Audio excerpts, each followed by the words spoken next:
Vamos começar com informações das eleições americanas. A vice-presidente dos Estados Unidos, Kamala Harris, discursou pela primeira vez. Luca Bassani está ao vivo conosco e vai trazer o contexto, o que ela disse, e depois a gente vai analisar o que pode se esperar das eleições a partir de agora. Seja muito bem-vindo, Luca. Boa tarde para você. Boa tarde a você, Evandro, a todos que nos acompanham aqui no 3 em 1. Realmente foi um final de semana histórico mais uma vez. Na semana passada, por conta de Donald Trump, desta vez por conta de Joe Biden.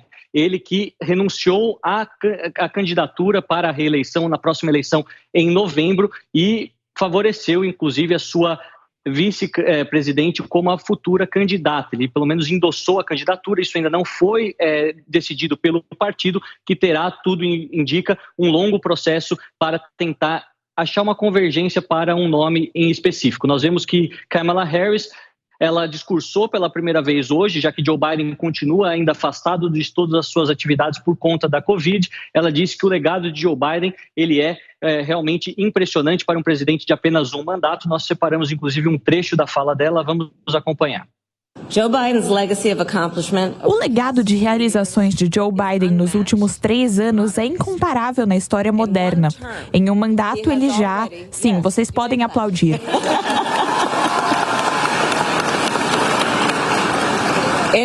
Em um mandato, ele já superou o legado da maioria dos presidentes que cumpriram 2 mandatos.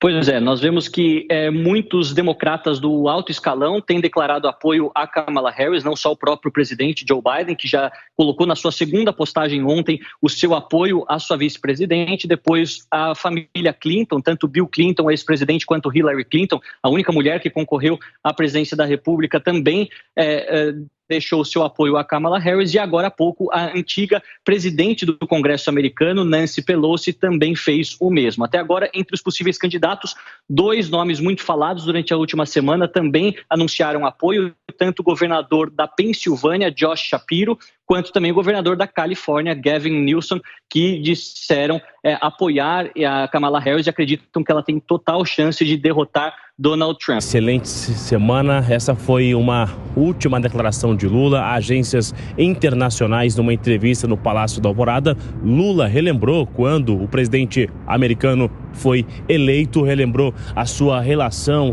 comercial, inclusive, que ficou muito feliz quando ele foi eleito, mas ele continuar numa disputa eleitoral ou não era uma resposta, uma decisão íntima, algo muito pessoal, e que independente de quem for eleito, se um homem, se uma mulher, um amigo ou não, ele vai tentar manter essa relação. É importante manter essa relação e que não seja abalada. Nós chegamos também a separar uma fala do presidente Lula em relação a essa informação do presidente americano em não disputar as eleições agora em 2024. Vamos ouvir o que disse Lula hoje um pouco mais cedo.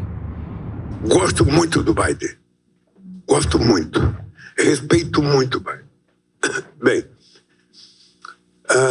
a candidatura do Biden, eu disse no início, quando se começou a discutir se ele ia sair ou não, que dependia dele.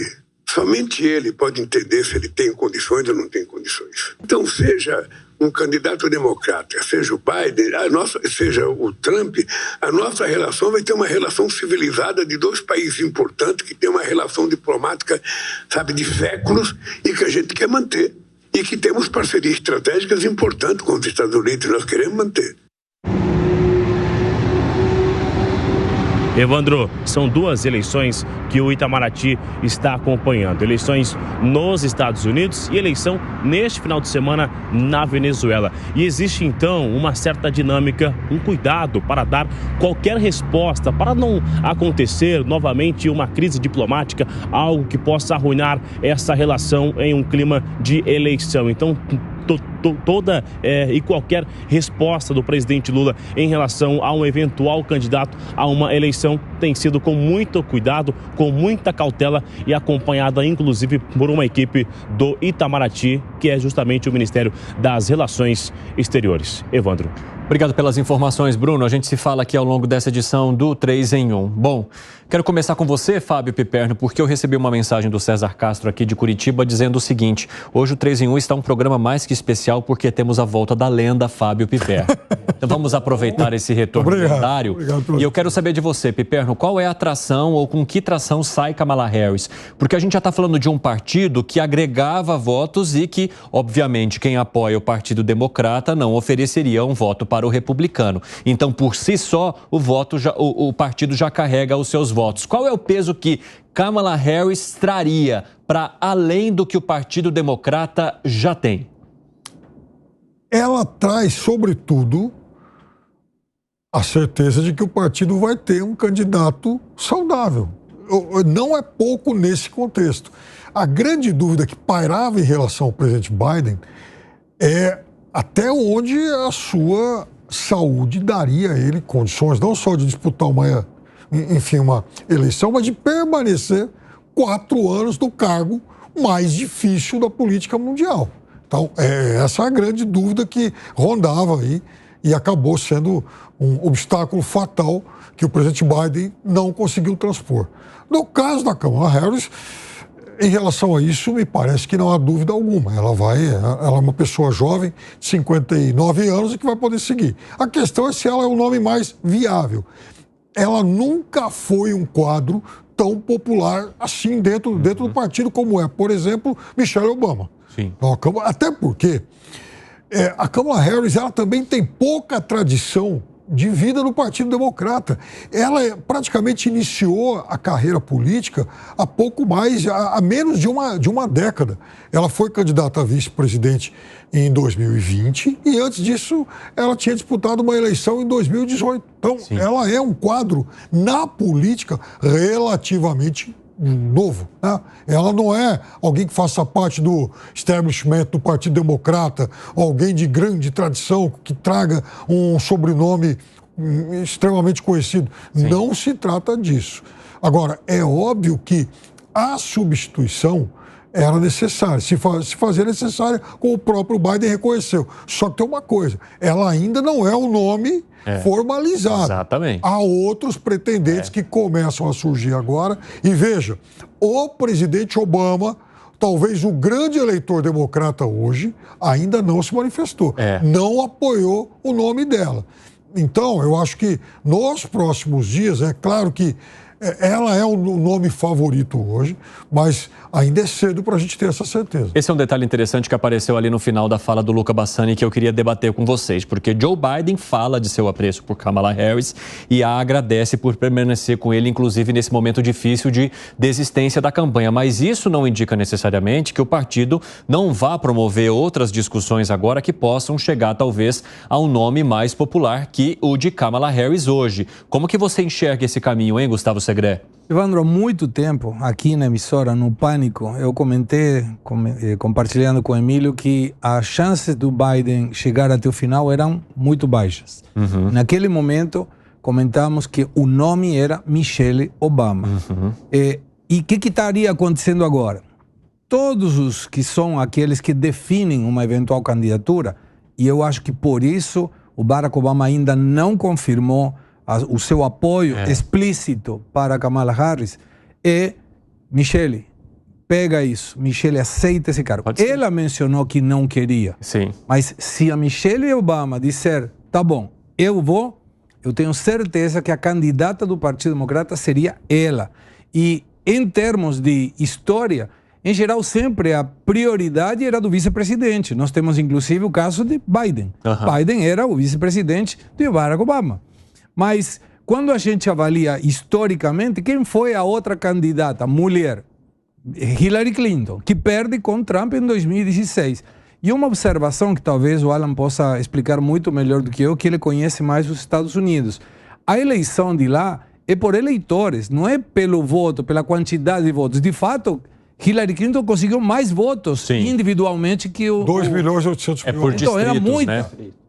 E o Trump conseguiu 270 eleitores sobre 538 que eram necessários. E ainda assim, alguns eleitores... Delegados. Alguns desses delegados vão mudando. Tinha gente do Partido Republicano que não votou no Donald Trump e tem gente do Partido Democrata que não votou na Hillary Clinton, porque não é uma necessidade de apoiar integralmente. Então, me dá a sensação, por esse comentário que o Piperno fez, de que o Barack Obama não apoiou ainda é que a chance de que não seja Kamala Harris a proposta pelo partido ainda é possível. Você concorda, Gani? Concordo sim. Eu acho que existe uma chance, até porque, Evandro, ela tem muita resistência dentro do Partido Democrata. Vamos lembrar que nas primárias com o Biden, ela desistiu porque simplesmente não empolgou. Além disso, dentro do Partido Democrata, há uma ala que enxerga a Kamala Harris como muito radical, mesmo para os padrões dos democratas.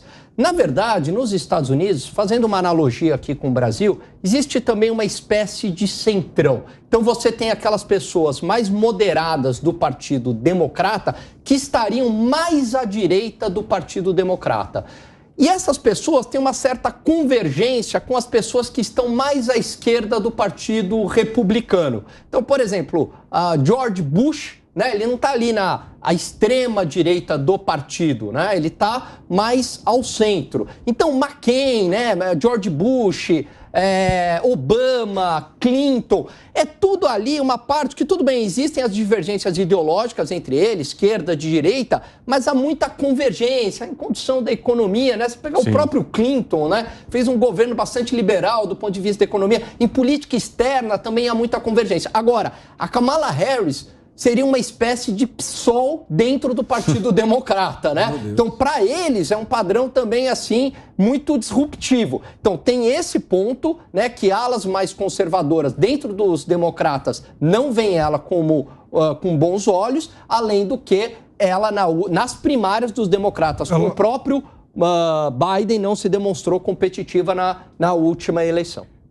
Involuntariamente até, ela consegue uma vantagem muito grande e consegue neutralizar o efeito de exposição que o Trump naturalmente teve nesses últimos dias. Porque acontece o seguinte, lá nos Estados Unidos, as convenções dos dois grandes partidos tradicionalmente ocorrem em momentos diferentes e sempre que a convenção ocorre, o candidato que é ungido lá pelo seu partido, nos dias posteriores àquele evento, ele dá um pico em pesquisa. Ele sobe muito, até porque naqueles dias é o período em que só ele fica em exposição. O concorrente dele, não. O natural agora, o normal, seria ninguém falar no concorrente democrata. Isso historicamente é assim. Por isso até que eu desconfio que talvez o presidente Biden tenha também calculado o dia para fazer esse anúncio. Porque ele faz o anúncio bem no final de semana, que seria um final de semana de Trump, que seria um final de semana em que todo o país falaria, então, do Trump agora sim, novamente formalizado. Sim. E a Kamala Harris, sem dúvida nenhuma, ela se beneficia disso agora, até porque a convenção democrata não foi, e daqui a pouco, daqui a algumas semanas, ela será, de novo, o único nome a ter essa mega exposição. Agora eu quero falar um pouco com vocês sobre a manifestação que fez o presidente brasileiro. Ele foi bastante institucional ali na fala. Disse que quem deveria decidir era Joe Biden, mas que, independentemente do presidente que assuma, o importante é manter as boas relações com os americanos. O presidente da República acerta ao manter esse discurso mais neutro, hein, Gustavo Segré? Eu acho que ele aprendeu, porque quando falou sobre a Argentina nas eleições, ele tratou o candidato na época, o Javier Milei, como antidemocrático. Então me parece muito saudável que seja uma resposta institucional, vale muito bem pelo presidente, porque realmente ele apenas representa o Brasil, mas os eleitores que definem as eleições americanas, como de qualquer outro país, são os estadunidenses.